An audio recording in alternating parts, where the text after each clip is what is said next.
I have to say it's a shame. It is a shame that we will not get a game 7 in this series because, man, did it ever look like Nashville was going to be forcing a game 7 here. But then Carolina showed why they've been so good all year.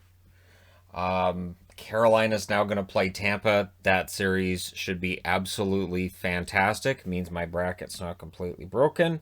My bracket, I had Carolina and Colorado in the finals. So, right? I had Carolina and Tampa in round 2. So my bracket's not as broken as it may have been.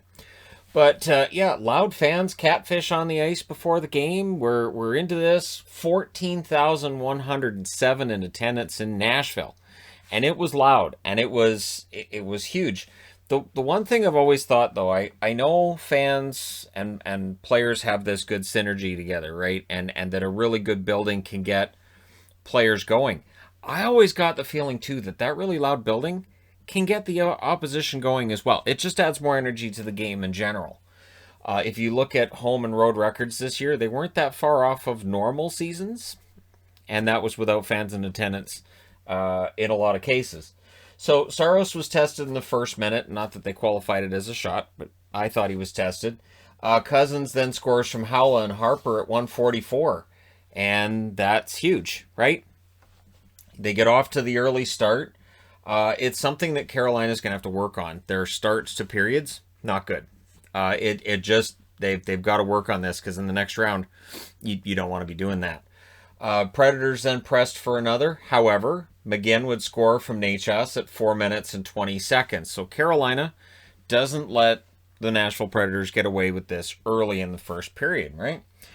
Predators then go to a power play. Strong penalty kill by the Canes. The Predators had trouble setting it up, so the Canes end up killing it off. So there you go. All killed off. Nedeljkovic then nearly coughed one up, I should say. He's got to be careful with those. Again, next series, be really careful with that. Things get scrummy after a Saros save.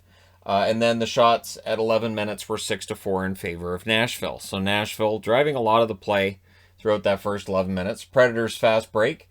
Yossi had a shot that was saved and held. Duchesne with a net pass was defended.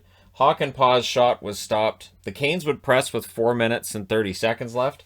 Predators shot blocking. Those point shots from Carolina. I thought their shot blocking was pretty good in the first. You know, it's interesting. Both in the Nashville case and in the Montreal case, it felt like the physicality and the blocking were stronger earlier in the game than they were at the end of the game. And different results between Nashville and Montreal, but it's just something I noticed. Granlund had a shot then that was snagged. Saros denies Hakanpää, and the Predators clear it with a minute and a half left. So some good action for both teams. We go to the second period. We're tied at 1. First minute, Trennan had a shot that was saved, and then Granlund scores from Ellis at 1 minute and 13 seconds. And again, just based on Kane fans' reactions on Twitter, not happy with the start for the team. Not happy that they allow the goal in the first minute and a half, approximately, in both the first and second period. And that was on a turnover by Nedeljkovic. So remember, Nedeljkovic nearly cost one up there. And then he has the turnover here.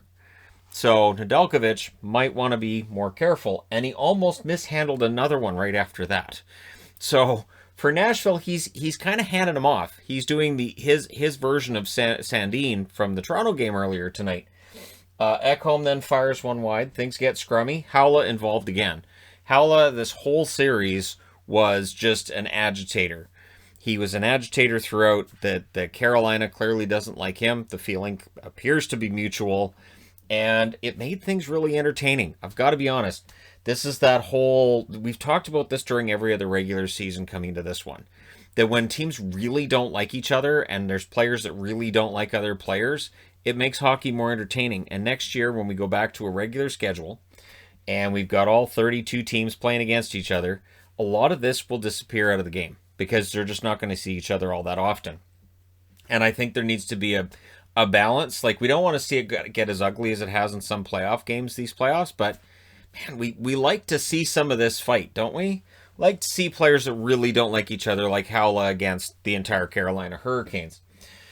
So, shots were 3-0 for the Preds 4 minutes in. and they were pressing for more. The Canes then get a power play. They were 3 for 16 in the series coming into tonight, but only 1 for 7 in Nashville. So overall, not too bad in Nashville. They had struggled coming into tonight's game. Hamilton then takes a penalty about a minute into that power play, so we get a minute of 4-on-4. Predators pressure again during the 4-on-4. Carrier was denied, but that pressure causes the Canes to take another penalty. And we get 15 seconds of 5-on-3. Very advantageous play by the Nashville Predators. They score on the 5-on-3. It's Johansson from Yossi and Granlund at 7:32. It's 3-1. Now, to the Canes' credit, they did kill off the other 5-on-4 penalty to keep things at a 2-goal game, right? Saros then saved when the Canes were getting chances. Ellis blocked a McGinn shot. The fans tried to call a penalty on the Canes. Didn't work, but they tried. Things get kind of scrummy. Pesce was denied. More scrumminess. And then the Canes end up with a power play. And they score on it. It's Aho from Hamilton at 13:34. Sebastian Aho had an amazing game tonight. What that does is it makes it a 1-goal game. So in a period that's been really, really good for Nashville, they have a 1-goal lead. And it's on an Ekholm turnover that goal takes place. So a little bit of a penalty kill mishap by Ekholm, and it ends up in the back of your net from Aho. Duchesne then nearly answers as the Predators were pressing. The Canes then got their own pressure with 3.5 minutes left. The Predators had a 2-on-1 that fizzles out. Yossi had a tip shot that was saved. With 1:22 left, the Predators get a power play, and mad scramble during that power play. That power play looked fantastic, and just it didn't happen. Forsberg hits the side of the net. The crowd's all going crazy, hoping that's in the net. It wasn't. But you got the feeling in the closing seconds that Nashville was this close to making it 4-2. But we go to the third period. It's a 1-goal game. The Canes would finish off that kill. Very important penalty kill there. And then it's a press by them at 2 minutes. And Carolina came out in the third period, and they showed why they're the higher seed. They showed why they finished first in the division. And Nashville, I don't know if it's running out of gas from all the overtimes they've played and just from everything else. And then Yossi ends up leaving during the third period. That hurt their defense terribly, not having him out there, right? There was a fast break. The Canes end up going to the power play. And by fast break, I mean it was Jesper Fast that had the break, and then they had to slash him to keep him from getting a goal on that. Aho had a tip go high and out. Then there's a shorthanded 2-on-1 that Teravainen defended. If not, we're probably looking at the Preds getting a 2-goal lead. Nachos then had a chance that was blocked. Saros robs Lawrence after the power play ends. The Canes kept pressing for the tie, and this is where you notice Yossi's not on the bench. What's going on? So now, if you're John Hines, you have to go, okay, Yossi's not on the bench. I have to start changing up the defensive matchups. And so now you've got defensive pairings out there that aren't usually together to try to make up for Roman Yossi. You know, the guy who won Norris last year? So it's impossible. You can't make up for losing Yossi. And yeah, so it's huge that he's not out there. Save made on an Ellis shot. Canes press at 8.5 minutes. Saros makes 3 big saves during that pressure. Predators needed an insurance goal because you could feel the momentum. You could feel it.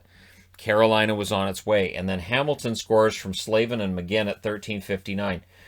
Jacob Slavin, huge game by Slavin tonight, and it shows what a difference it makes when he's in the lineup.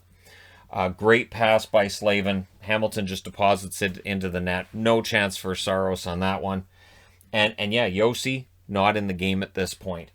The Canes press for the lead. Pesce was denied. Nedeljkovic was sharp as well when Nashville did get the odd opportunity in the third period. Predators press with 2 minutes left, but it did. It looked like it was overtime already. 2 minutes left, I was like, yes, this is going overtime. And sure enough, the 4th game in a row, it's going overtime.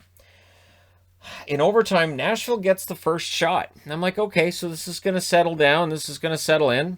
So we get a face-off in the Nashville end. Now, it looked to me like it was a face-off win for Granlund, and he tried to push it back. Now, I might be seeing things because I'm old. It happens. So the goal is Aho from Slavin and McGinn at 1:06. Initially, it looked like it was Slavin's goal, but Aho tips it in front. McGinn was the one that apparently won the faceoff. But again, to me, it looked like Granlund was trying to get it out and just couldn't. And Slavin walks in and goes, thanks.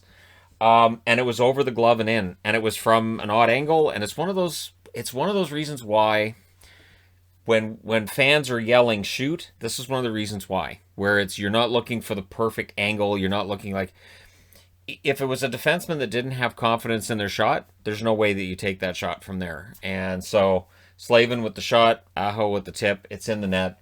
Carolina wins 4-3 in overtime. They win the series in 6. And like I said, now they're going to go on and play the Tampa Bay Lightning. And that series is going to be absolutely fantastic. Your shots in this one, 11-9 for Nashville in the first, 10-5 Nashville in the second, 16-5 Carolina in the third. And that's what's really going to stand out when we're looking at the post-mortem for Nashville. They had a chance at home. They were up 3-1, and then Carolina just came back. They did not have an answer for that. In the overtime, both teams had one shot. Carolina had the shot that matters. Final shots, 31-27 for Carolina. Your power plays, 1 for 3 for the Canes, 1 for 4 for Nashville. Hits, 32-28 for Carolina. Block shots, 20-11 for Nashville. Your goaltending, Nedeljkovic, 24 saves on 27 shots. I thought he played well. I didn't think he played fantastic. But you know what? He played well enough that they won. Saros saves 27 out of 31. Both goalies played well tonight. These teams just, they were giving up a lot. It seemed like there were more prime chances in this game than normal. And yeah, and it leads to a goal early in the overtime. This did not end up being one of those epic games. And I was ready for it. I was like, you know what? This is going to end up probably being like a double overtime. If I got to get another board ready, I got boards I've freed up with these series being done. Nope. Didn't need it. But yeah, a very entertaining game. Very entertaining series. For Nashville fans, I think this team's going to be back. I think that in the Central next year, I think they should be right in the mix for a playoff spot. For Carolina fans, like I said, on my bracket, I have them in the final, and we'll see whether or not they get there. And I really think this team could do something special this year. Let me know your thoughts in the comment section below, as always. Don't forget to hit like and subscribe if you're browsing your way through. You just happened upon this video. Thank you guys so much for watching, for all your support. I will talk to you again soon.